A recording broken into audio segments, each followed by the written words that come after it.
Kamusta at happy weekend sa inyong lahat. Sana nasa maayos kayong kalagayan kung nasaan man kayo ngayon. At atin naman itong i-decode ang fuel gauge ng XRM 110. Kasi sa ngayon, konti na lang ang ganitong klaseng unit.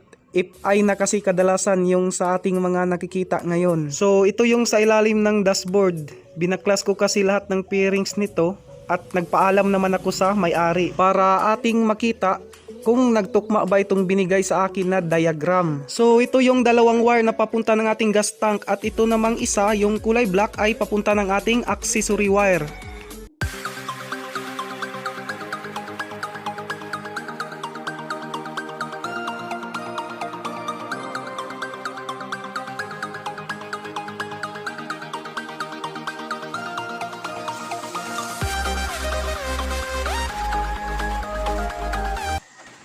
At unahin muna natin dito sa kanyang fuel gauge at gasoline tank, no?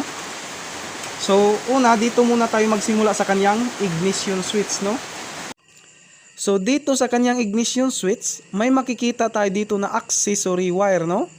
Sa Honda XRM, kulay black, no? Pero kung sa 125 na motard, red with black yata, kung hindi man ako nagkakamali. At ito namang kulay red na wire, ay papunta ito ng ating 12 volts DC na battery. At dito naman tayo sa ating fuel gauge, may makikita tayo dito na tatlong wire sa bandang ibaba ng ating dashboard. Ang isa ito ay ito yung sinasabi ko na accessory wire na papunta ng ating ignition switch, no? So ito yon, accessory wire. At ito naman isang wire na kulay yellow with white ay papunta ng ating gas tank. So ito yon, no? Yellow with white. At itong isa naman ay papunta rin ng gasoline tank, no? Blue white ang kulay.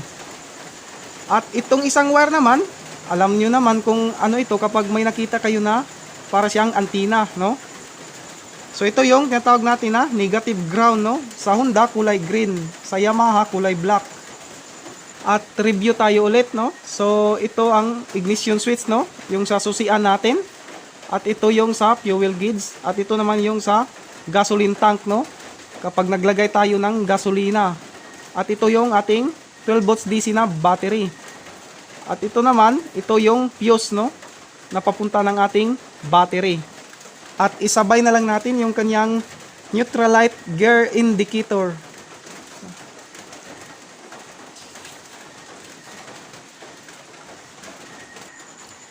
So ito yun, no? Neutral gear indicator. So dito, ito yung ating tinatawag na neutral. At ito naman yung first gear, second gear, third gear, at fourth gear. So dito sa guhit na to, na papuntang ibaba, kung nakikita nyo ito yung wire na papunta ng ating accessories wire, no? Nagaling rin ng ating ignition switch. At dito naman sa bandang kabila, itong bawat wire na ito, kung makikita nyo ito yung mga wire na papunta ng ating gear indicator, no? So itong gear indicator, may makita niyo ito sa bandang ibaba ng inyong engine, sa bandang kaliwa, malapit sa engine sprocket, sa bandang kunti ng itaas. So first gear, second gear, third gear, fourth gear, neutral. So sa neutral, ang kulay ng kanyang wire, kung makikita nyo, green with red, no? Ang kulay. At ang first gear naman, ang kulay ay yellow red.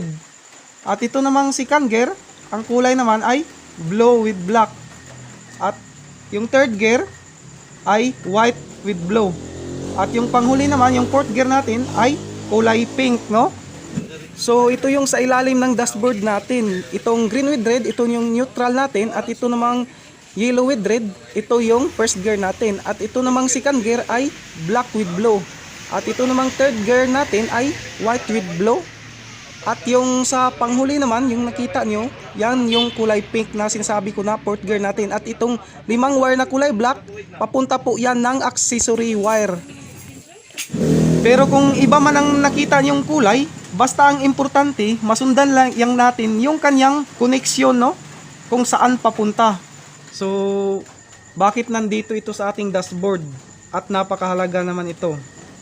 Dahil kasi ito yung palatandaan na kapag nagkambyada tayo, makikita natin kung anong gear yung ginagamit natin at paano rin gumagana ang ignition. Is the key na nag-operate, siya yung main power switch na nagbubukas at nagsasara ng circuit na nagbibigay ng kasalukuyang sa ignition at iba pang mga electrical system. So ganyan po gumagana yung ating ignition switch, no? So itong mga pag-wiring na ito, mga natutunan ko lang ito dati nang may nakilala ko na isang mekaniko. Ibinigay niya sa akin ang diagram na ito. At hindi kasi ako professional, at least nakapag-share pa rin tayo ng kunting kaalaman. At magagamit rin naman ito sa panghanap buhay. So maraming salamat sa inyong panonood. See you in my next video. And God bless po sa inyong lahat. As all and keep safe mga kamoto rider.